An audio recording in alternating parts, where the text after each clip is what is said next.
Dinda Apriandawali, dan pemateri kedua Nyoman Rizwan. Pemateri ketiga Guna Faizia. Sebelum masuk ke video pembelajaran kami, jangan lupa ya like, subscribe, dan komen. Terima kasih. Selamat menyaksikan. Selamat menyaksikan.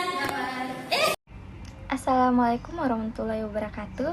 Perkenalkan, nama saya Dinda Apriandawali. Saya sebagai pemateri pertama.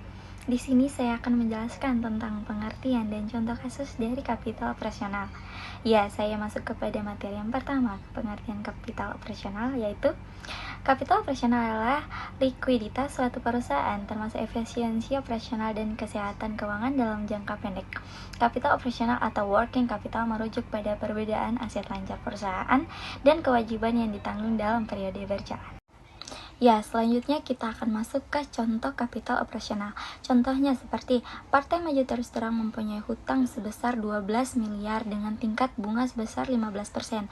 Laba bersih operasional sebesar 10 miliar dengan tingkat kapitalisasi total sebesar 25%. Dan saham yang beredar sebanyak 15.000 lembar saham. Yang ditanyakan, berapakah nilai perusahaan Partai Maju Terus Terang? Pembahasannya, diketahui total hutang obligasi sebesar 12 miliar, tingkat bunga obligasi 15%, laba bersih 10 miliar, dan tingkat kapitalisasi 25% dengan jumlah lembar saham 15.000. Ya, yang harus diketahui pertama yaitu menghitung bunga obligasi, yaitu nilai obligasi sama dengan tingkat bunga obligasi dikali dengan total hutang obligasi, sama dengan 15% kali 12 miliar, berarti sama dengan 1 miliar 800 juta. Yang kedua, menghitung return saham biasa laba bersih operasional yang sebanyak 10 miliar, hutang yaitu 1 miliar 800 juta dikurang dengan laba pemegang saham atau biasa dikenal dengan E, itu adalah 8 miliar 200 juta. Jadi, tingkat kapitalisasi 25%, laba bersih operasional sebesar 10 miliar. Kalau dihitung berarti sama dengan, jika mau diketahui teman-teman harus mengetahui nilai perusahaan sama dengan tingkat kapitalisasi dikali dengan laba bersih operasional. Terus yang kedua, nilai perusahaan sama dengan 25% kali dengan 10 miliar, nilai perusahaan sama dengan 2 miliar 500 juta. Hutang obligasi sebesar 12 miliar. Ingat teman-teman.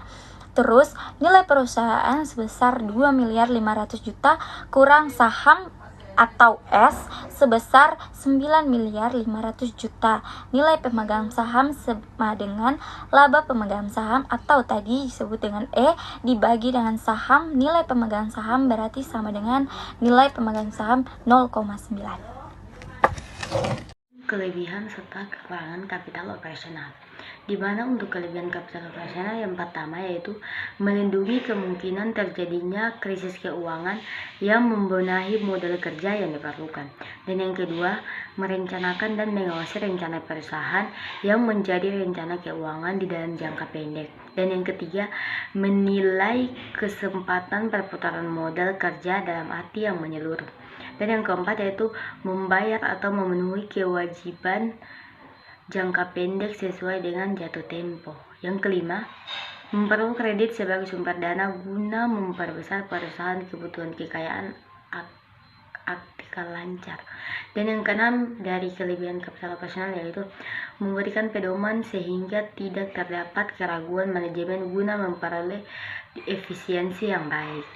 Kita masuk pada kekurangan kapital operasional, di mana kekurangan kapital operasional ini dibagi menjadi 3. Untuk yang pertama, kelebihan atas modal kerja mengakibatkan kemampuan laba menurun sebagai akibat lambatnya perputaran dana perusahaan.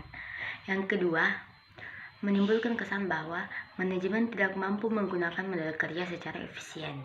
Dan yang ketiga, jika modal kerja tersebut dipinjam dari bank, maka perusahaan mengalami kerugian. Ya, itu saja kelebihan serta kekurangan dari kapital operasional.